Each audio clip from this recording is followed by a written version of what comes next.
Bienvenidos todos los asistentes, los médicos asociados de la Sociedad de Radioterapia del Perú, colegas a nivel nacional y de la TAM. Mi nombre es Cristian Vargas, soy médico radiooncólogo, director médico de la Corporación Oncorrad y vicepresidente de la Sociedad de Radioterapia del Perú. Hoy estaré a cargo de la moderación de la sesión número 8 y última de este curso virtual de actualización en radioterapia. Quiero recordarles que la certificación del curso será otorgada a aquellos participantes que hayan tenido el 65% de asistencia al mismo y que estuviesen en más del 75% de la duración de cada charla. El día de hoy tengo el agrado de presentar al doctor Gustavo Sarria Bardales. Él es médico radiooncólogo, es subjefe institucional del Instituto Nacional de Enfermedades Neoplásicas, es director médico de radioterapia de la Clínica Delgado del Grupo AUNA y es presidente de la Sociedad de Radioterapia del Perú. Él nos va a presentar 3 temas enfocados en el tema madre, que es radioinmunoterapia. Así que sin más, le dejo la palabra al doctor Gustavo Sarria. Hola, muy buenas tardes con todos. Les habla el doctor Gustavo Sarria y vamos a llevar adelante la última sesión programada de este curso de capacitación virtual en radioterapia que hemos, gracias al apoyo de muchos colegas y de la industria, llevado adelante como Sociedad Peruana de Radioterapia.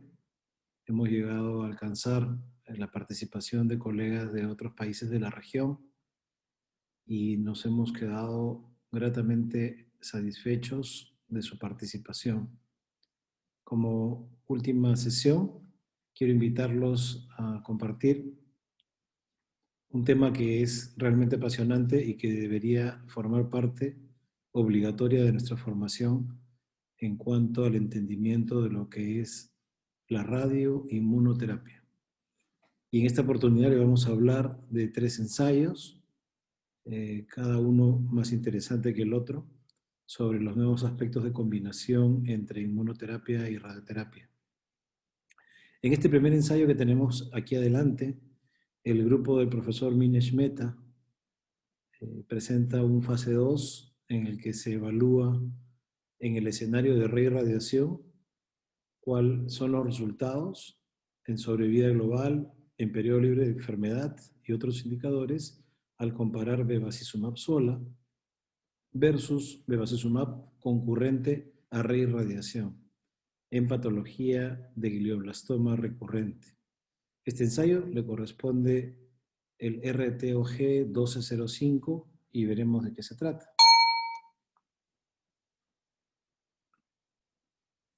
Los disclosures de rigor hablan de la participación de los autores.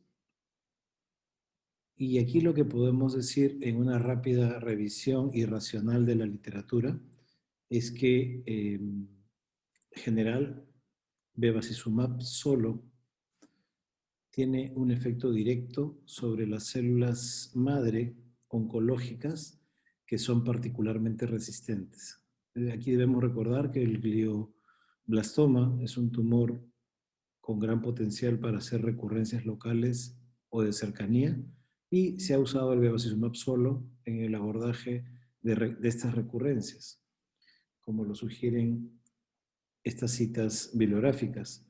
Asimismo, también se sugiere que la respuesta de la asociación de radioterapia y bevacizumab podría mejorar el control a nivel del tumor de células endoteliales y también de las propias células tumorales.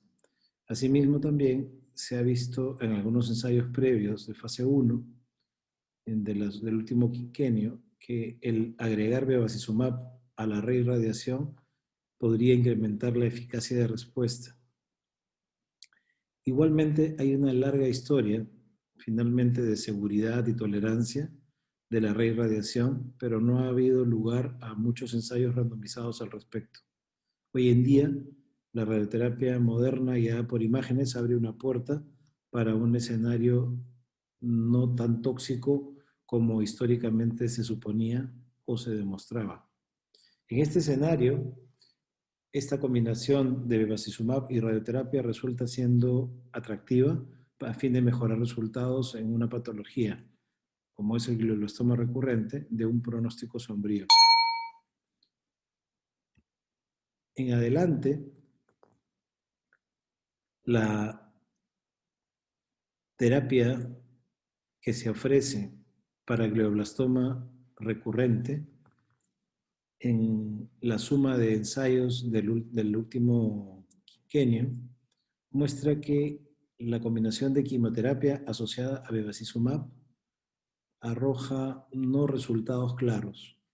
En este primer cuadro, donde ustedes pueden ver bevacizumab con la referencia número 1, se observa en promedio una sobrevida global de 9.2 meses, con el rango entre paréntesis, pero cuando comienzan a revisarse los resultados de bevacizumab con diferentes combinaciones de quimioterapia, temozolomida, carboplatino, erlotinib, los resultados no difieren mucho, en algunos casos son peores para este grupo de pacientes con la recurrencia de esta patología tan agresiva. Sin embargo, cuando asociamos bevacizumab a reirradiación, ese 9.2 de comparativo en la sobrevida global sufre un efecto positivo ligero cuando se asocia radioterapia estereotáctica fraccionada o radiocirugía de dosis única, como se muestran en las referencias 2, 3 y 4, encontrando un incremento de 9 a 12 meses y fracción. Hasta aquí el escenario no permitía tener un metaanálisis o un ensayo randomizado.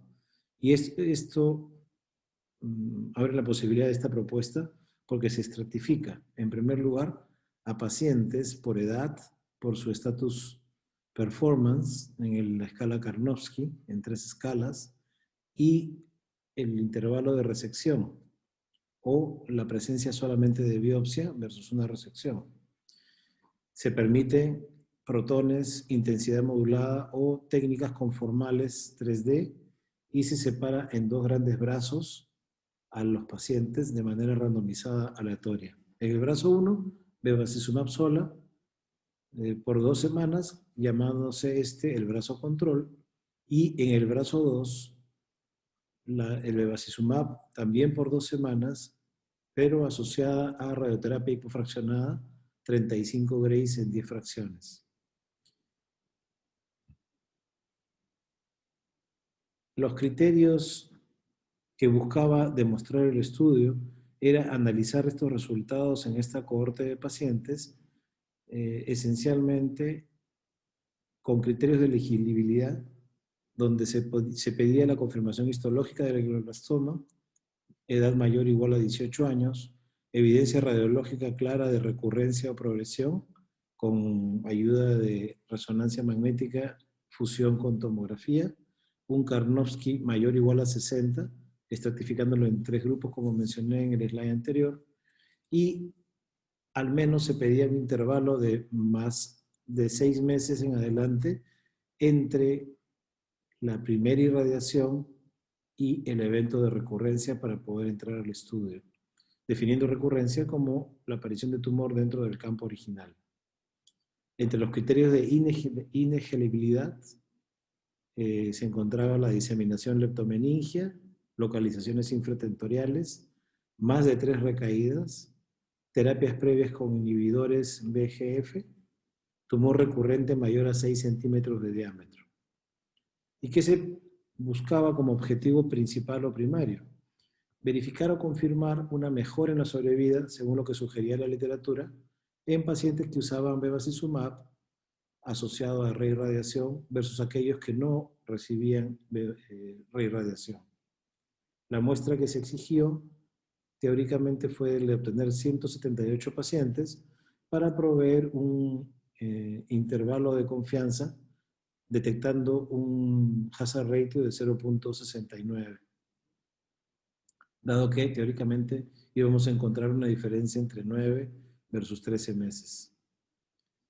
En los estudios secundarios se plantearon determinar la sobrevida libre de enfermedad a 6 meses, la tasa de respuesta a eventos adversos, incluida la toxicidad del sistema nervioso, y analizar los patrones de falla. Los datos fueron acumulados y en seguimiento, desde el 2012 al 2016, se logró recolectar 182 pacientes y 12 pacientes se declararon inelegibles. Nos quedaron entonces 170 pacientes y 11 pacientes no recibieron el tratamiento de acuerdo al protocolo. En la distribución de casos se consideró levemente balanceada las características de edad, estatus performance y la recurrencia en su estatus post-cirugía. Y hubo una media de seguimiento de 12.8 meses que fluctuó hasta los 52 meses en la escala máxima. La conclusión preliminar fue que la reirradiación fue bien tolerada, solo se reportó un 5% de efectos agudos y un 0% dentro de estos de grado 3 relacionados a eventos adversos al tratamiento. En el gráfico resumen, lo que podemos ver en los meses después de la reirradiación, la curva azul representa el grupo que solo recibió bevacizumab y la curva roja representa los que además de bevacizumab recibieron reirradiación. El comportamiento en sobrevida global, entonces, como ustedes pueden apreciar, fue el mismo, pero cuando analizamos la sobrevida libre de progresión, acá se muestra una ventaja, al menos en los primeros 44 pacientes, en los primeros 6 meses, un intervalo libre de recurrencia que se muestra en el área entre las dos curvas a favor de reirradiación y bevacizumab. En este periodo se encontró el doble de tiempo libre de progresión en el grupo que se beneficiaba de reirradiación. Para la sobrevida global se usó el modelo de regresión de Cox proporcional y las variables que se asignaron a la comparación fueron bevacizumab con reirradiación versus el bevacizumab solo, hallándose un valor de P fuera del rango estadístico, la edad mayor de 50 o menor de 50, el Karnofsky comparándolo 60 versus 90 y 70 versus 90, encontraron solamente en el caso de comparar los estratos extremos, es decir, de 60 a 90, un valor P significativamente estadístico. Y el hazard ratio fue de 3.03. Este modelo no incluyó en el análisis final el volumen de resección, el volumen tumoral original y el tiempo desde el diagnóstico. Encontrando un dato interesante que ya lo teníamos como referencia en la literatura, en estos glioblastomas recurrentes, la metilación es un estado importante que tiene significancia estadística y que marca la posibilidad de una mejor respuesta en el esquema de bevacizumab con reirradiación, encontrando un diferencial de 30 versus 38% en el grupo metilado y no encontrando diferencia en el grupo no metilado de 60 versus 57%. Es decir, la reirradiación puede tener un impacto positivo mayor si en el grupo metilado se llega a beneficiar del tratamiento, pero en el grupo no metilado pierde ese beneficio.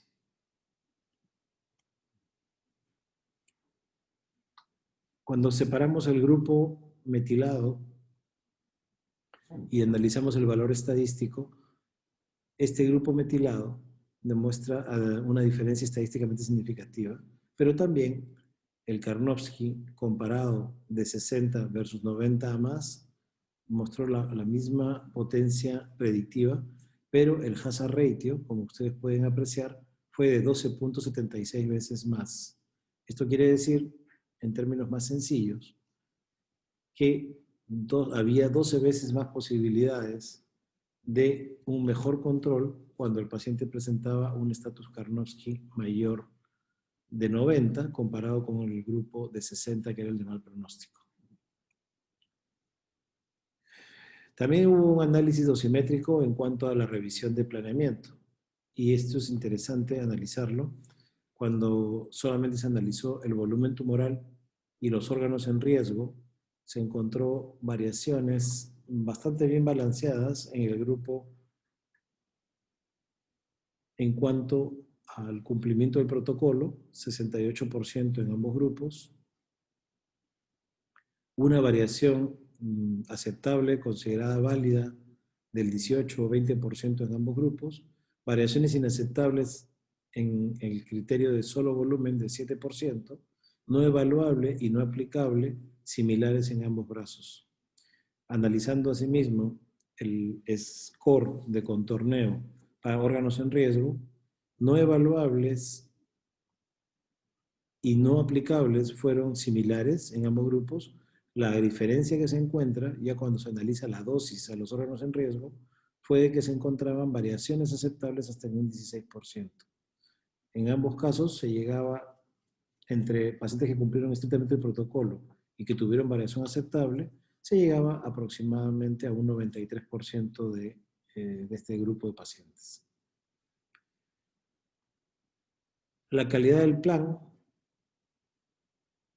en el escenario 1 y el escenario 2, es decir, cuánto se había logrado prescribir de radiación según la prescripción, fue aceptable y muy buena cuando en el grupo de escenario 1, es el grupo aquel que tuvo irradiación previa local, incluyendo órganos en riesgo, versus el grupo que no tuvo irradiación previa en el área local o en órganos en riesgo, de un 83 a un 87%. Y sus variaciones estuvieron en un rango inaceptable en el grupo que había recibido radiación previa. Y es entendible porque las ventanas terapéuticas en el que había recibido radiación se habían estrechado, mientras que en el grupo que no recibió permitían todavía cumplir con las constraints y las sumatorias de ambas intervenciones. La calidad del plan tenía un score global de protocolo y se catalogó en el grupo con radiación previa un 58%, tal cual el protocolo lo predecía, versus un 68% en aquellos que no habían recibido radioterapia previa. Las desviaciones aceptables fueron mayores en el grupo con radiación y las inaceptables no tuvieron variación proporcional entre ambos escenarios. Hasta aquí lo que podemos concluir es que este RTOG 1205 es el primer reporte randomizado multiinstitucional evaluando seguridad y eficacia de la reirradiación en glioblastoma recurrente usando técnicas modernas de radioterapia con evaluación de control de calidad aceptable hasta casi el 70% de los casos, y en global se puede decir que la concurrencia de reirradiación y bevacizumab es segura y bien tolerada para este grupo de pacientes. Sin embargo, se acepta que no hubo un beneficio en la sobrevida global, más sí un beneficio significativo en la sobrevida libre de progresión. Muy bien. Siguiendo con la presentación, voy a comentarles acerca de un interesante estudio que propone el grupo de Memorial, en cabeza y cuello, liderado por la doctora Nancy Lee, donde se estudia la combinación de 3 factores: el durvalumab, el tremelimumab y la radioterapia estereotáctica fraccionada. 3 elementos que tienen potencialmente efecto inmunogénico sobre una entidad muy difícil y que tiene un pronóstico muy sombrío, cual es el cáncer de tiroides anaplásico. Si nosotros recordamos, cáncer de tiroides es una gradación de agresividad, empezando por el clásico papilar, que tiene mucho de parecido al tejido tiroideo normal, evolución lenta, pronóstico bueno, luego el folicular a célula grande, donde se distorsiona la arquitectura, comienza a haber proliferación de nucleolos, el moderadamente diferenciado, donde ya se pierde alguna de las características de arquitectura y las células se comienzan a teñir de mayor cantidad de nucleolos y mitosis, el pobremente diferenciado, como tienen en pantalla, donde hay un conglomerado ya de organelas y desorden en la estructura celular. Finalmente, el anaplásico, en el que ya podemos encontrar células llamadas monstruosas, donde hay más de un núcleo, exceso de proliferación y destrucción de la arquitectura. Es sobre esta entidad, en su expresión metastásica, que se ha estudiado la posibilidad de conseguir un efecto abscopal por la combinación de radioterapia y estos agentes blanco, PDL1 y CTLA4. Recordemos que el cáncer de tiroides es un cáncer raro, agresivo, con un pobre pronóstico y que es infrecuente porque llega a ocupar el 2% de los casos de cáncer de tiroides, pero es a su vez responsable del 50% de la mortalidad y su pobre sobrevida no supera el 20% al primer año. 50% de los pacientes debutan con metástasis al diagnóstico y hay muy poco dato randomizado, controlado, que pueda aportar al estudio de esta entidad. Recordemos entonces que por la presencia de metástasis tempranamente se debería considerar una enfermedad sistémica. Sin embargo, dentro de los estadios 4, ustedes pueden observar cómo el intratiroidal 4A tiene 9 meses de sobrevida en la curva continua que tienen por delante. El grupo 4B, extratiroidal sin enfermedad a distancia, tiene una proyección en sobrevida de 4.8 meses, pero el grupo que tiene peor pronóstico es el grupo 4C con metástasis a la distancia, en la que su sobrevida en promedio no supera los 3 meses.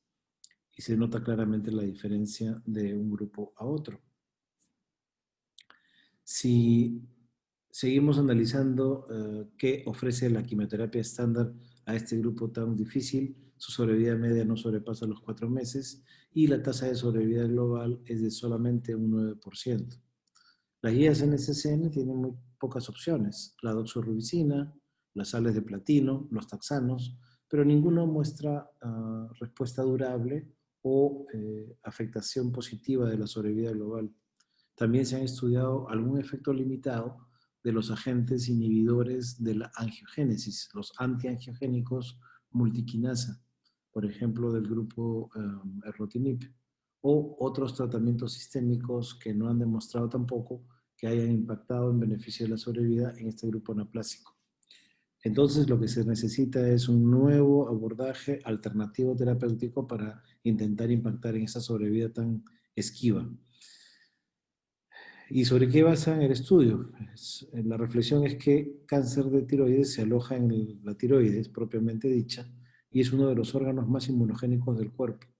Hay sobreexpresión marcada de PDL1 en estas células anaplásicas y en el microambiente tumoral, en las células inflamatorias de alrededor, hay también sobreexpresión de PD1, completándose el complejo antígeno-anticuerpo. Y por otro lado, tenemos agentes que actúan buscando al PD1 para inactivarlo, pero sus resultados han sido algo desalentadores y sus respuestas pueden demorar. Pero cuando se ha buscado una relación al adicionar, agregar radioterapia como mecanismo de modulación inmunogénica, puede potencialmente decirse que se busca el efecto abscopal, es decir, el efecto en campos no irradiados a distancia, que sí se han descrito en modelos humanos, pero más en modelos preclínicos a través de data que es por lo menos contradictoria o mixta. Sin embargo, hay modelos clínicos que sí demuestran, además de la terapia blanco PD1, la terapia que puede combinarse además con terapias anti-CTLA4 y la radioterapia inmunogénica, es decir, la SBRT. Entonces, el durvalumab es un anticuerpo PDL1, está aprobado por FDA y se conocen sus efectos benéficos en cáncer de pulmón. El tremelumab no está aprobado por FDA, pero es un mecanismo diferente que apunta a un anticuerpo a CTLA4. Y finalmente tenemos la radioterapia estereotáctica como potencialmente inmunogénica. Este estudio, el 17108 de Memorial, estudia o testea los beneficios y desenlaces al combinar esos tres elementos en enfermedad metastásica anaplásica. Su objetivo primario, establecer la sobrevida 1 año con el uso de los 3 agentes, SBRT, durvalumab, tremelimumab. Objetivos secundarios, la tasa global de respuesta, la sobrevida libre de progresión y los eventos relacionados al tratamiento usando la escala CTCAE versión 4.0. Las respuestas objetivas las tasas de objetivas de respuesta se elaboran y se consiguen dividiendo el número de pacientes con la mejor respuesta, ya sea con control total o parcial, en lesiones no irradiadas versus el total de pacientes. ¿Qué criterios se pidieron principalmente? Primero, confirmación histológica dentro de la entidad, como anaplásico. Segundo, no tratamientos previos que tengan terapias anti-CTLA4 o PD1, PDL1 asociada. No tratamientos oncológicos dentro de los 7 días de haber iniciado el estudio.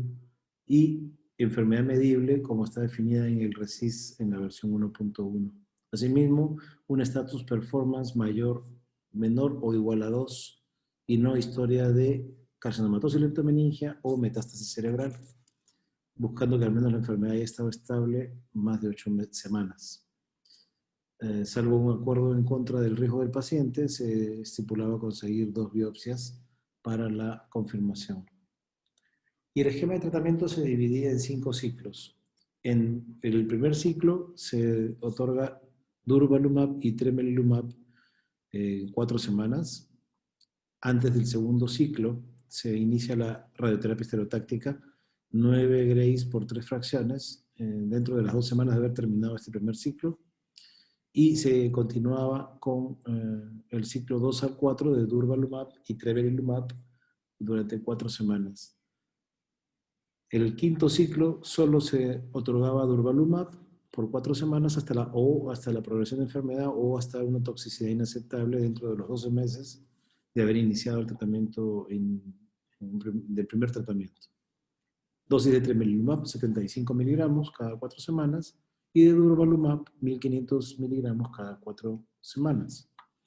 El protocolo de tratamiento estaba diseñado para poder aceptar restadiajes cada 2 ciclos, siempre y cuando las imágenes aporten en relación a control de enfermedad. Si hubiera progresión, el paciente podría permanecer en el estudio por un ciclo adicional, pero siempre y cuando se haga un restadiaje con otro scan. Y la progresión de enfermedad, si no es detectada en el scan, el paciente podría continuar libremente en el estudio. Por otro lado, si la progresión de enfermedad, el paciente podría recibir radioterapia adicional a más de 5 lesiones y permanecer en el tratamiento. Este régimen lo que buscó es que si encontraba 2 o más pacientes de los 12 que se colectaron vivos y bajo observación a los 12 meses, los pacientes que murieron por cualquier otra causa o se perdieron fueron considerados como falla. En el enrolamiento, la población de los 12 pacientes fueron 6 hombres, 6 mujeres, en promedio 71 años. El status performance fue 0 en 5 pacientes, 1 en 6 y solamente un paciente con ECOG 2. La radioterapia al cuello fue hasta 70 grays en 9 pacientes y la terapia sistémica fuera del periodo de radioterapia para tratamiento definitivo la recibieron 5 pacientes. Tiempo total de tratamiento, 11 semanas. Y si ven la curva, todos los pacientes toleraron adecuadamente sin interrumpir el tratamiento. La toxicidad no fue una causa de interrupción en todo caso, pero la caída dramática de sobrevida hizo que la mayoría de pacientes estuvieran fallecidos antes de 16 semanas. La sobrevida media fue de 104 días y hubo hasta 622 días en algún caso. Lo cierto es que 67% de los pacientes quedaron vivos a 3 meses, 25 a 6 y 17% a 9 meses. En el seguimiento, un paciente progresó en el primer follow-up y en el segundo, debido a una nueva lesión blanco, el paciente fue retirado. Un paciente sobrevivió más de un año, pero también fue retirado fuera del periodo anual que se había planteado el diseño del estudio. Toxicidades que experimentaron los pacientes: disfagia, fatiga, disnea, tos, estreñimiento, edema, y al menos todos los pacientes experimentaron 2 o más grados de toxicidad. 7 tuvieron más de grado 3 y 2 pacientes experimentaron grado 4, una falla respiratoria y una elevación importante de enzimas pancreáticas fueron observadas. En un análisis adicional, el perfil molecular de estos pacientes mostró que en conocimiento previo, las mutaciones BRAF en anaplásico de tiroides habían permitido un impacto en sobrevida, una buena actividad al usar dabrafenib y trametinib, el cual permitió esta aprobación del FDA con la expectativa de superar la sobrevida a un año. Este grupo particularmente tuvo 22% de mutaciones BRAF y, si observan con cuidado, un 56% del tipo salvaje de P53. Las conclusiones en relación a los objetivos fueron que no se consiguió encontrar más de 2 pacientes de los 12 colectados vivos a un año. Todos los pacientes murieron antes de un año, excepto por un paciente que se fue retirado del protocolo por las causas explicadas. La evaluación posterior del durvalumab y tremelimumab en anaplásico todavía no se puede recomendar basado en los alcances de este estudio. Los mecanismos en anaplásico en cuanto a la resistencia a inmunoterapia necesitan nuevos abordajes, pero sí es cierto que es muy importante la presencia de células madre totipotenciales oncogénicas que desarrollan estos mecanismos no solamente a drogas, sino también a radioterapia. Por lo tanto, es muy importante esperar el análisis final de estas muestras de tejido para poder entender mejor el comportamiento de esta entidad tan ominosa en cuanto a su sobrevida. Las referencias, muy interesantes también, sobre todo lo que se ha venido acumulando en anaplásicos, sobre todo la importancia de la mutación BRAF y sus diferentes tipos, y en los potenciales mecanismos de colaboración entre radiación y agentes bloqueadores de puntos de chequeo celular, los checkpoint cell, como mecanismos inmunogénicos. Es grato haber terminado esta segunda referencia.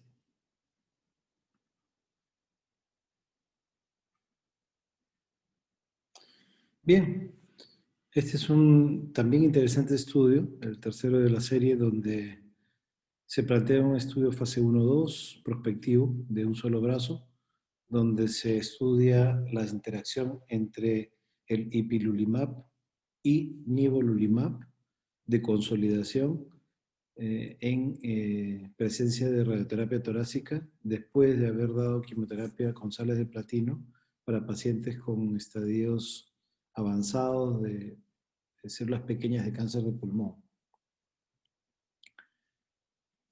Debemos empezar diciendo que la radioterapia puede estimular la cadena de CD8 y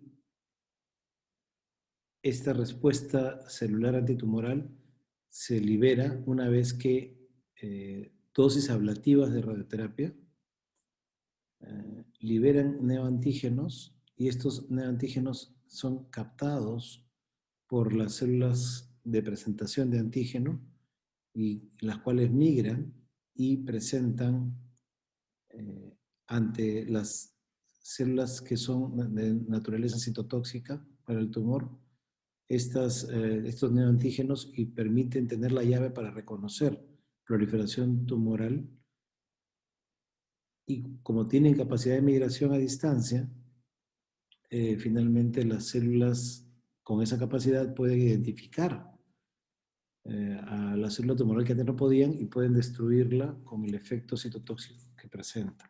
Este es un diagrama de AMET de 2014, pero que resume bastante bien un mecanismo más complejo como es la capacidad inmunogénica de la radioterapia. El esquema de tratamiento es, en primera línea, el cáncer de las células pequeñas, donde se da una dupleta de sales de platino por 4 a 6 ciclos. Y si la enfermedad está estable o ha finalmente conseguido una mejor respuesta según RECIST y según el sistema de status performance que se habilita, podemos encontrar un paciente de ECOG 01, entonces se hace elegible para el enrolamiento y procede a recibir 3 sesiones, 10 sesiones de 3 Grays cada una, y 2 semanas después el paciente recibe terapia inmunogénica, ipilimumab asociado a nivo, para luego, en caso de progresión, poder seguir recibiendo nivolumab.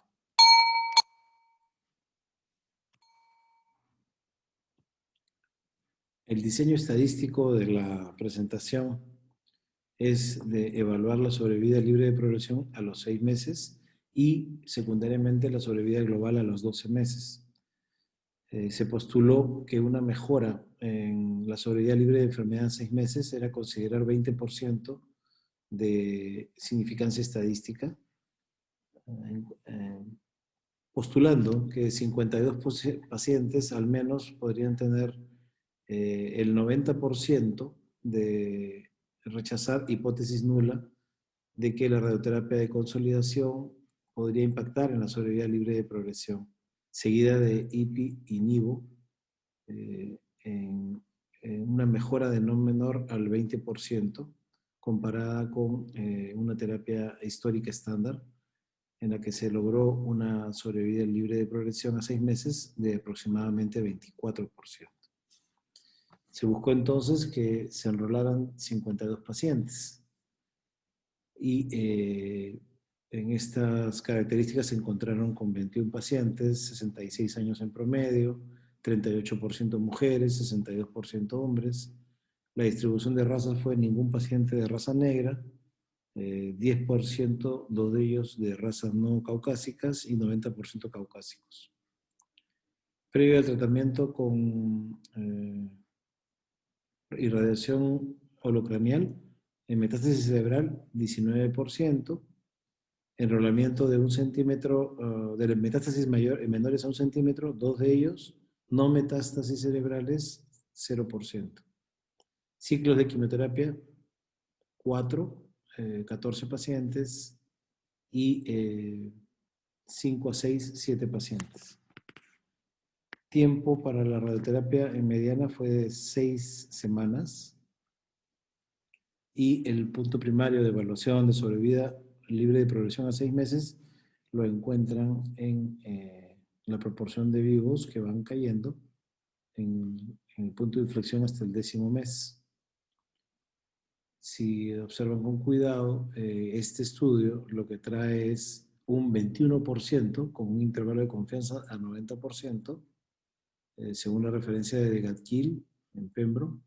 Radioterapia tiene 24% y este estudio mostró 24%. Igual la sobrevida libre de progresión en mediana fue a radioterapia torácica 4 meses, este estudio 4.5 comparado con el Slotman. Cuando ya miramos el punto secundario de sobrevida global a 12 meses, otra vez encontramos en los 12 meses una sobrevida de 30% cuando solo se utilizaba o se analizaba Pembro, 33% cuando se analizaba radioterapia torácica, y en este estudio la combinación de ambos junto con NIVU, 48%. La sobrevida mediana de Pembro, 9, de radioterapia 8, y de este estudio la combinación de 3, 11.7 meses. La mejor respuesta fuera del campo de radioterapia por efecto de IPI y NIVO la encontramos en 8 pacientes que tuvieron lesiones fuera del campo de radioterapia.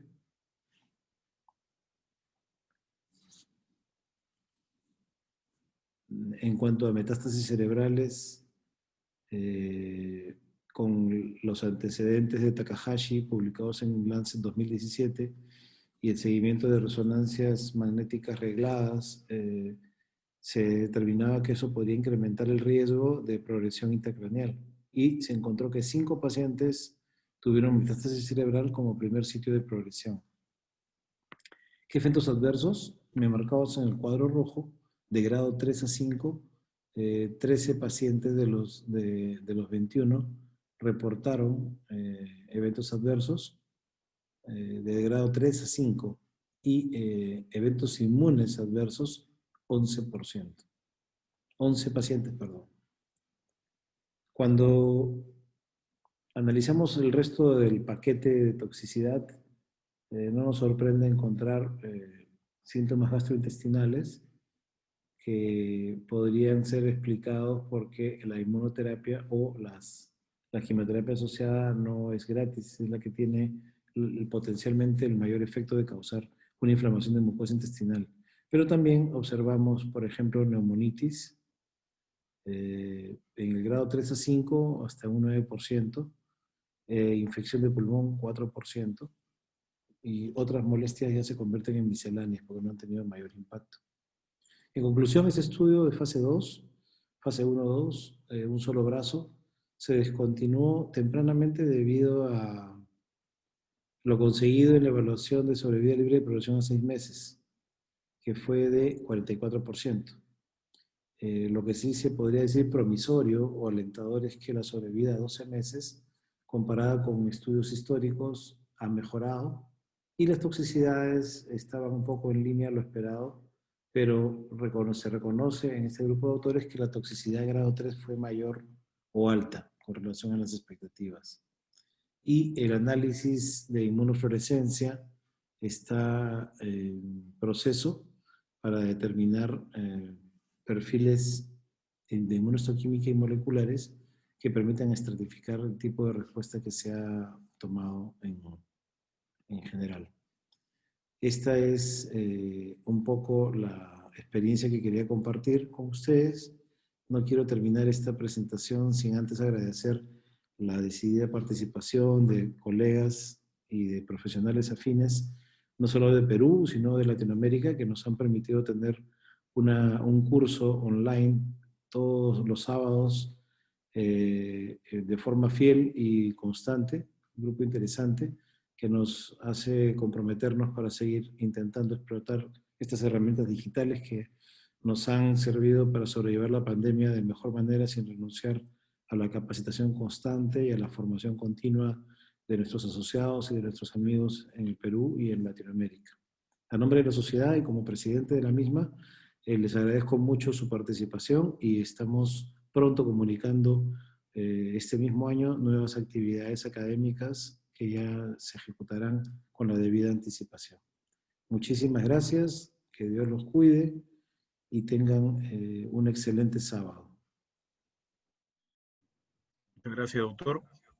Quiero, antes de terminar esta sesión académica, unirme al agradecimiento expresado por nuestro presidente, a nombre de la sociedad, a todos los participantes, ya sea como asistentes, componentes o como moderadores, y especialmente a la señorita Ruth Flores, a los doctores David Martínez y Felipe Castro, quienes han hecho posible que estas sesiones académicas se hayan realizado de manera satisfactoria.